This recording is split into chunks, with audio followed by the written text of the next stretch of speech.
Жалал Абад облусунун Сузак районунда жүз берген сел кырсыгынан Каражыгач айылы эң көп зыян тартты. Учурда өзгөчө кырдаалдар министрликтин куткаруучулары, техникалары мына ушул аймакка тартылып, ылай суулар тазаланууда. Жашоочулардын көпчүлүгүнүн сарайлары кулап, жашаган үйлөрү жараксыз абалга кептелген. Эми мына ушунча нерсе неме болуп атат. Эми бизге эртеңки быйылкы 2022-2023 жылга бизге кандай жашоо болот, ошону ойлонуп атабыз. Эртең кышка үйгө киребизби, кирбейбизби, кандай болот?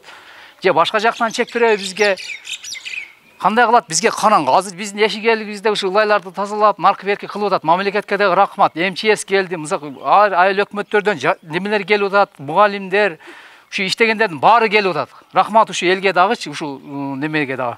Эми бул жерде мисалы үчүн мына Сайфиддин Атайбеков айыл өкмөтү, Барпындын айыл өкмөтү, ушулар ушул каналды каздырыш керек эле да. Мисалы үчүн мынягын Барпык каздырыш керек эле, биягын Сайфиддин Атайбеков каздырыш керек эле. Ушуну кылышкан эмес 5-6 жылдан беричи. Мына эми мына тилсиз жоо келип, баары жокты каптап, мына канчалаган чыгымдарга учурап атат. Мына үйлөрдүн тегеректерин алып таза, мындан жерде алып аткансың. Буяка тракторду алыш керек экен да. Трактор жардам менен алып атабыз.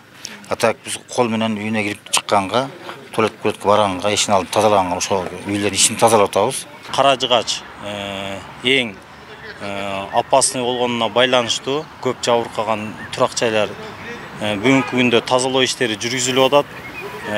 Ошондой эле Атайка, Шорсуу каналдарын бүгүнкү күндө өзгөчө кырдаалдар министри тарабынан казылып, кооптулук бүгүнкү күндө жоюлуп калды деп эсептейм. 4-майда жаап өткөн жаандын кесепетинен пайда болгон сел Сузак районундагы 907 турак жайды каптаган. Анын жыйынтыгында 23 турак жай жараксыз деп табылды. Мындан сырткары ондогон мал жандыктары 500дөн ашык үй канаттууларын суу агызган. МЧСтин мониторинги, жанагы архитектура, кадастр кызматтары биригип ошол үйлөргө кайсыл турак жайга кирген, кайсыл турак жай жараксыз, кайсы турак жай бай орточо эме болгон, кайсыл турак жайды тазаласа канааттандыралдык деген эмени чыгарып атышат. Буларды эми жанагы суу курганда дагы үйлөр посадка берип жарылат да, ошон үчүн кайталап мониторинг жасалып атат бул боюнча.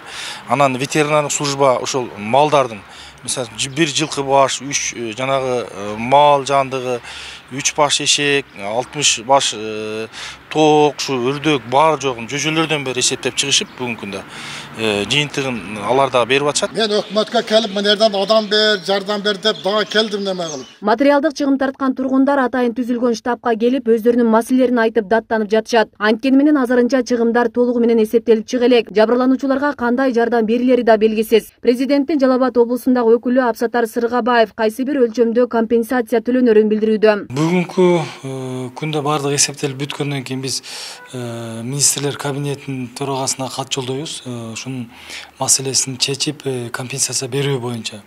Эми туура айттыңыз, камсыздандыруудан өтпөгөн турак жайларды азыр компенсация берүү жагы да мындай мыйзамга туура келбей калып атат. Азыр эми биз бул боюнча ушул президентке кайрылабыз. Президент өзү карап чечим кабыл алып берет.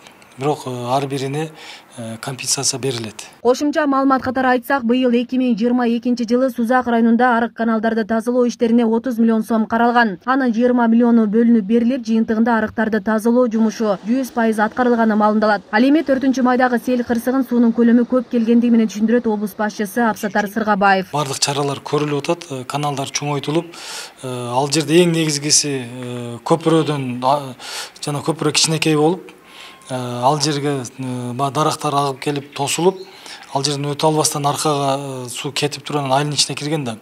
Бүгүнкү күндө көпүрөнү бузуп салдык, бардыгын толугу менен.